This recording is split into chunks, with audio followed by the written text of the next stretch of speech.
All right, here we go. Today is July 10th. It's a Wednesday, and I wanted to say a few things so I don't forget. First of all, the video title is going to be I hit 100K for the year, which is amazing. I'm at 95K right now. I hit 100, and I took a screenshot real quick, and it's back down. But I thought that was really awesome. And I typed up the things I want to talk about. So withdrawal amounts, DCAing out LIFO orders for taxes, and then I'll look at the charts, and we'll also look at the other stuff. So, okay, first of all, withdrawal amounts. When it comes to how much to withdraw, especially when the stock has gone up now, it's kind of subjective. I think it's hard to know how much you want to sell at any given time because you have no idea when things will go down. And my strategy was based off of a 2-year forecast that had math involved. So we have our Monte Carlo T equals 2 scenario, and I was thinking probably P-bull-ish, not very bullish, will happen.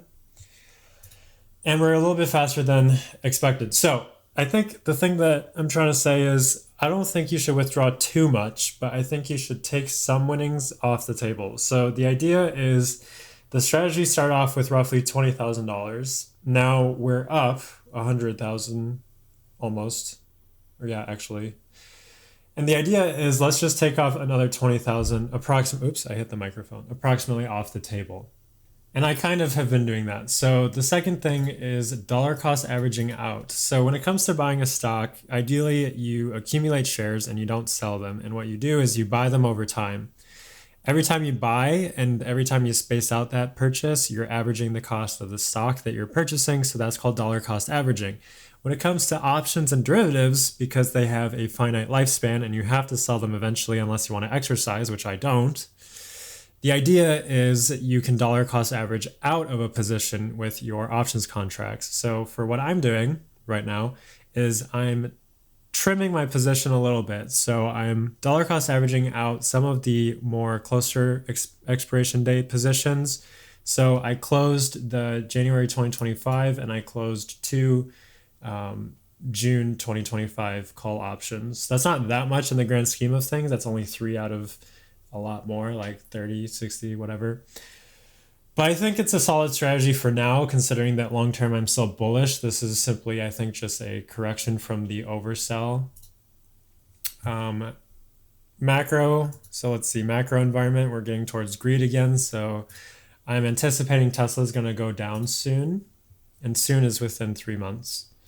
But there's also a lot of positive catalysts coming up too. So Q2 earnings, you have Robotaxi on August 8th, and then supposedly interest rate cuts. And so I think all these things are pointing towards a very good long-term future.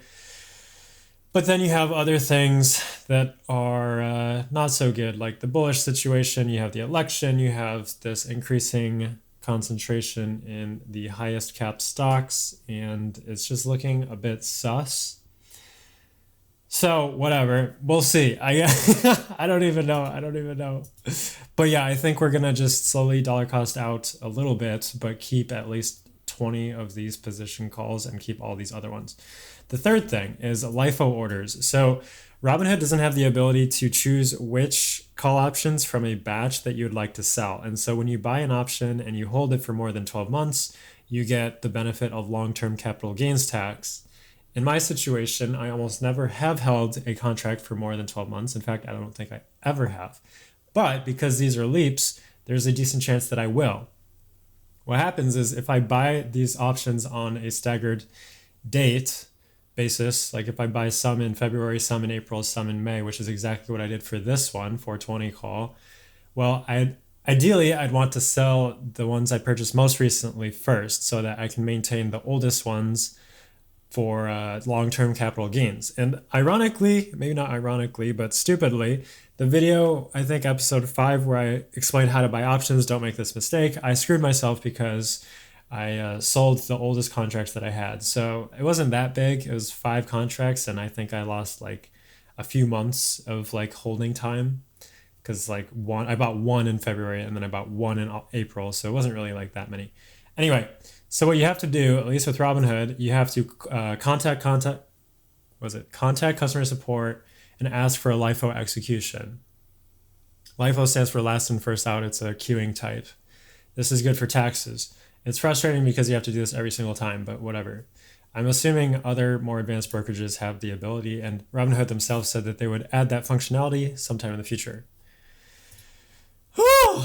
Yeah, my brain is I had pre-workout and some other stuff, and it's making me feel crazy, but it's kind of fun. So let's see. Lastly, charts. Okay, so I think we're good here. My sendometer, today is the 10th. I'm going to go down to 40. Today is, I think, episode 11. And the reason why is because we're starting to get into overbought territory, which is what I'll show on the charts. So yeah, fear, greed, 58. I added a new X. So my midterm price target is roughly 400 something, like 450, 430, 420, 490, whatever.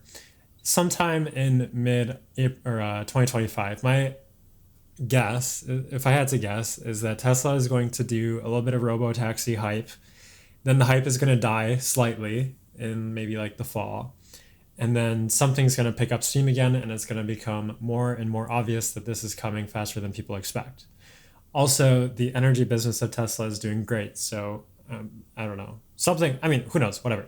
So I would guess that Tesla might go up and then down and then sideways and then up again before 2025 in like August or whatever.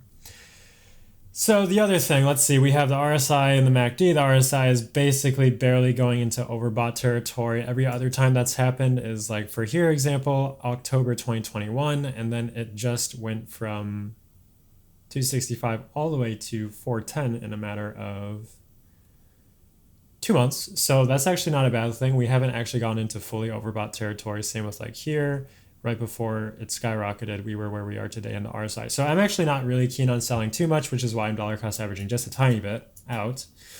MACD looks like the derivative of the blue line is barely changing. I don't remember if I ever said that in this episode or this series, but I kind of look for the derivative of the blue line, and it's still over the orange line, so we're okay there. Oh, there's so much. Okay, so now we go to the daily chart, and then we are super overbought here. 87. Last time that's been roughly 87 was in June 2023, but once again, we gapped up. So not that bad, honestly. I think we're fine. So let's see, is that everything? I hope so. Charts, and then GameStop, I think nothing else. I just bought some more. We'll see what happens. All right, oh my God. All right, so that's it for today. Definitely, I'm in a different mood because of what I explained, and I'm starting to buy some Tesla shares as well. So I convert the sold call options into shares when I'm still bullish, but less bullish. So that's the sendometer, basically. All right, cool. Thank you very much. Bye-bye. Feel free to subscribe to stay tuned for future video tutorials that I'll be releasing soon and to follow along with me on this journey. Follow me on YouTube, Instagram, and Twitter, or X, or visit lifewell.co for more information about investing. And as always, I'll see you next time.